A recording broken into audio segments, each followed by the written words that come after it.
Welcome to my World History Notes, where I read from the book I wrote to teach homeschoolers world history. A Bible believer looks at world history. It's a survey, doesn't get real deep into a lot of subjects. It mentions a lot of subjects that you should know something about. You won't like my conclusions if you're not a Bible believer. You won't agree with them, but you should know about the topics that I discuss. I'll just be happy if you have your own conclusions that you've gotten from studying and subjects that I talk about. So you can get my book on lulu.com, amazon.com, or at the Bible Baptist Bookstore, or just follow me here. And I'm going to begin. We're going to talk a little bit today about a very important subject, the slave trade, transatlantic slave trade to be specific. Let me just begin. So, no historical subject of great importance is so burdened with controversy or so full of myths and legends as the Atlantic slave trade. But I want to tackle a summary of its beginnings here. We will be dealing with the subject of slavery over time as its importance becomes even more clear as an issue in the near dissolution of the United States of America. Excuse me. I am using as a primary source The Slave Trade by Hugh Thomas. One of the byproducts of Portuguese exploration was a raid by Lancarote de Freitas, who attacked an Azanagi village in Africa and returned on August 8, 1444 to Portugal with 235 slaves. To quote from page 23 of Thomas's work, quote, the seizure of slaves rather than their purchase was then a frequent practice in both Europe and Africa. These razzias, as the odious practice of man stealing was known, were carried out throughout the Middle Ages in Spain and Africa by Muslim merchants, and their Christian equivalents had done the same. Muslims were justified by the Quran in seizing Christians and enslaving them. The Christians, in their long drawn out reconquest of Muslim Spain, had conducted themselves similarly. Slavery was not new, was not a European only institution, and was not a Catholic only practice. It was and is today a common practice, and it is estimated that there are more slaves in the world, people owned by other people to varying degrees, today than ever in history.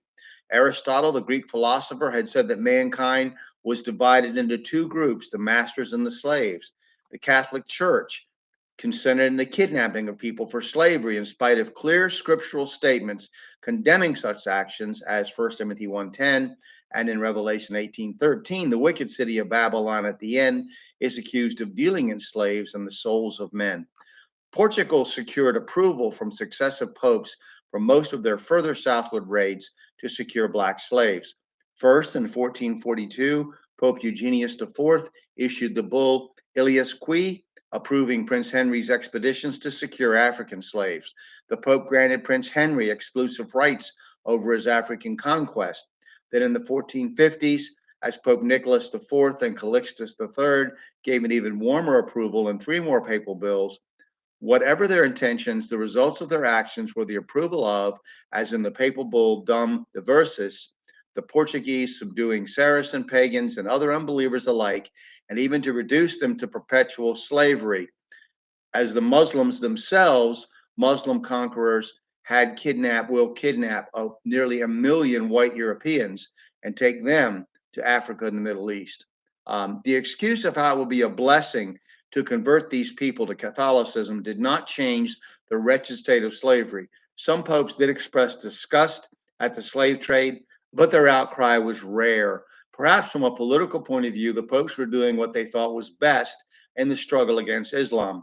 The Portuguese, like their counterparts from the Italian city of Genoa, were not only interested in slaves, but gold and opening trade routes for goods to come to Europe by way of India and China around Africa. The ultimate goal of many of the early explorers was to find a trade route to the wealth of India and China. By 1475, the Portuguese were not only bringing African slaves to Europe, but were trading them for gold to African merchants. On the coast of Benin in West Africa, the African tribes of Ijo and Itsekiri prospered from the slave trade with Portugal. The demand for African slaves was growing in Europe during the 1400s, particularly in Spain. The Portuguese were very exclusionary in their monopoly of the trade and even concluded a treaty with Edward IV of England in 1481, which kept the English out of the lucrative slave trade for several generations. In 1493, Pope Alexander IV drew a line across the world, dividing it between Spain and Portugal, which resulted in the famous Treaty of Tordesillas, which permanently divided the world between spheres of Spanish and Portuguese influence. Christopher Columbus noted that the Indians he captured in the Caribbean did not make good slaves and didn't hold up well under hard labor like the Africans did. So in 1510, King Ferdinand ordered the best and strongest available, quote unquote, slaves to be sent to what was called the West Indies to work in mines. A priest of the day, Bartolome de las Casas, had written History of the Indies, accusing the Spanish colonists of murdering several million Indians through the cruelties of slavery. His claims agree with some recent historians who report a far greater native population throughout the Americas living before Columbus' arrival than previously believed.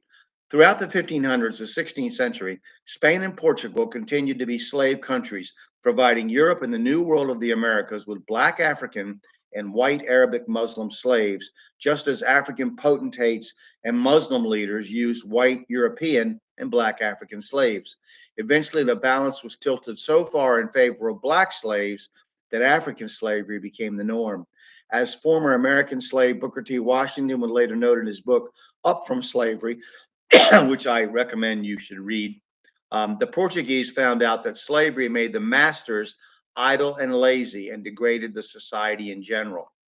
For a contrast, while Charles V, Holy Roman Emperor, in 1519 was granting a slaving license for 4,000 slaves to a friend, the great emperor of the African kingdom of Songhai on the Niger River was presenting a gift of 1,700 slaves to a friend of his. The trans-Saharan slave trade, as in across the Sahara, was the big trafficking route throughout the 16th century until the Atlantic trade to the Americas began to promise more cash rewards. Until 1550, Europe was the biggest purchaser of slaves. After that, with the massive planting of sugarcane in the Spanish Empire of the Americas, the New World became the destination for many more unhappy Africans. As the 16th century drew to a close, there were more voices expressed in opposition of slavery, but African slavery had become too entrenched and accepted as a cultural norm throughout Catholic countries, as it had always been in Islamic countries, that there seemed to be no turning back. By the end of the 1500s, the slave trade had been internationalized with England, France, and the Dutch involved as well. Now, next we'll be discussing exploration and conquest again. Some very important things to talk about, and we'll stop for now. We'll come back to slavery and the slave trade in future sessions. Thank you.